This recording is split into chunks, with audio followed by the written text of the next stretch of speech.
Human remains have been left exposed following heavy rains and floods. KwaZulu-Natal's Ntuzuma D section at Lindelani informal settlement. The area has been severely affected by heavy rains, leaving some graves excavated. Residents of the Lindelani informal settlement in Ntuzuma have shared the news on different social media platforms with photos and videos. To take this story further, we're joined on the line via Zoom, by cultural expert Ndela Ntshangase to weigh in on these particular developments. A very good afternoon to you, Mr. Ntshangase. Thanks for joining us under the circumstances.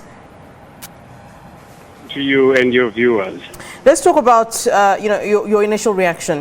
With these devastating floods that have destroyed so many parts of KZN, and then also now dealing with the very critical issue of bodies and human remains that I understand have now been left exposed due to all of this. What is your initial reaction and thoughts on this? My reaction on this one, if I were to look at it from a traditional point of view, isikompilo in Zulu. When such things do happen, it is upon the community members, all of them, to lay a hand, to assist, to lend a hand, to assist. It could be either by looking for those who are missing, or those who have been found, the bodies that have been found, by identifying them and pulling them out from there and put them into a place where the government mortuaries or police or whatever can actually wash them, take them to mortuary if that is the case. So it is upon that. And number two, I've just mentioned now, those bodies that can be found and those that are missing in terms of tradition, then all people should join in hands and then definitely look for those. What then? Those who have been found and then it has been now declared that there are no more. What happens to them? Again now, I'm still on tradition. The tradition says the people in the respective communities, of course it's obvious for the relatives, but I'm talking about the people in respective communities, they must also come and assist the family, mainly with the burial proceedings. In terms of black people, shall I say, African people, for them, it's not a matter of, I'm making an example, Mshengu, his son has just passed away, and then he will have to see himself how that happens. No. But the community members will come along and assist in any way they can.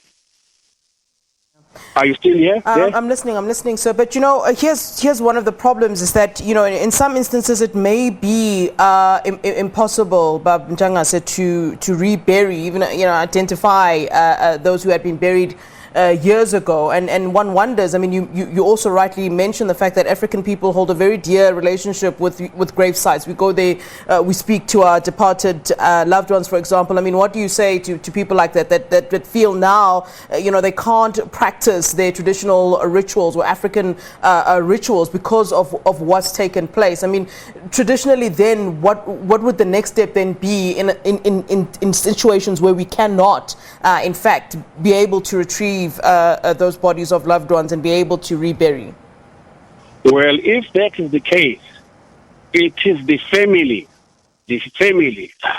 members that will decide how it happens. Remember, it's a tradition like I've just mentioned. Then there's also a religious part of it as well, which also in such a situation like this, the religion also take part. So I'm saying it's a family, and in conjunction with the religion or section of the religion where the family members do go if they have one. So, and in addition, sometimes if all that does not come into their satisfaction, what happens as we talk of now, where we have a democratic government, where we have the councillors, where we have Izinduna, where we have, and then they approach those as well to say, if they are tradition in terms of doing things, tradition or religious or whatever, it is coming to a culture act, what do they do?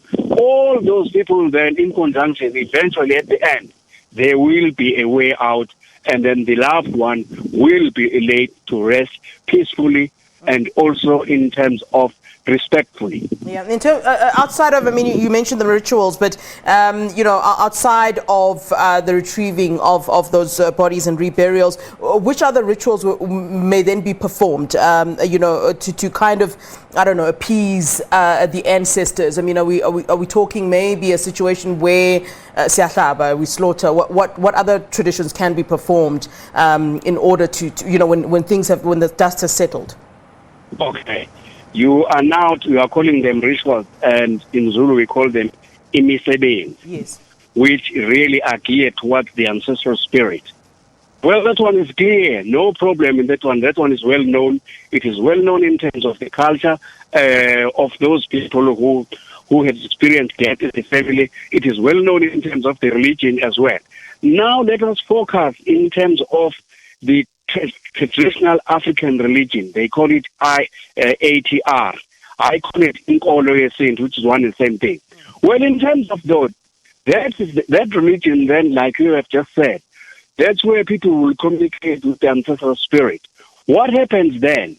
Let's say then if, like just now, I heard over, I think it was you or somebody who was talking, that they have just found a body of a person laying just on top of a bridge or near a river. Once the members of that person who have just passed away, when they go along, they will be carrying a branch of what we call umlahlankosi. When they go there, and then they will be talking to this body as if the person is still alive. Indeed, in terms of this religion, the spirit of the person is alive. The body may not be alive. Mm-hmm. So they will be talking to take him home, to explain what had happened, and take him where it is necessary. Explain to him that if they have taken him to the mortuary of a certain undertaker also, they will be still telling the same spirit of the deceased person that now you will just wait here for a while. On this particular day, it's only then that we will come along and take you to your place of rest for eternity. So that's what happened. Thereafter, after say about a month or so, then there is this, where we are calling them rituals. There is umsebenzi wokugeza izandla, which is now, it's beginning the part of cleansing. Cleansing those who have participated in this funeral proceeding, and then cleansing the family members as well, and so forth. So there are others who will be coming as well after, say, a year. That one is a bigger one, where we call it Ibuisa ceremony. Now, to call back the spirit of the deceased after a year or so, and then where a slaughtering, it could be a goat, or it could be a sheep, a igusha, or not a pig at all, not a pig. Or and followed by a big animal here, a cow or an ox.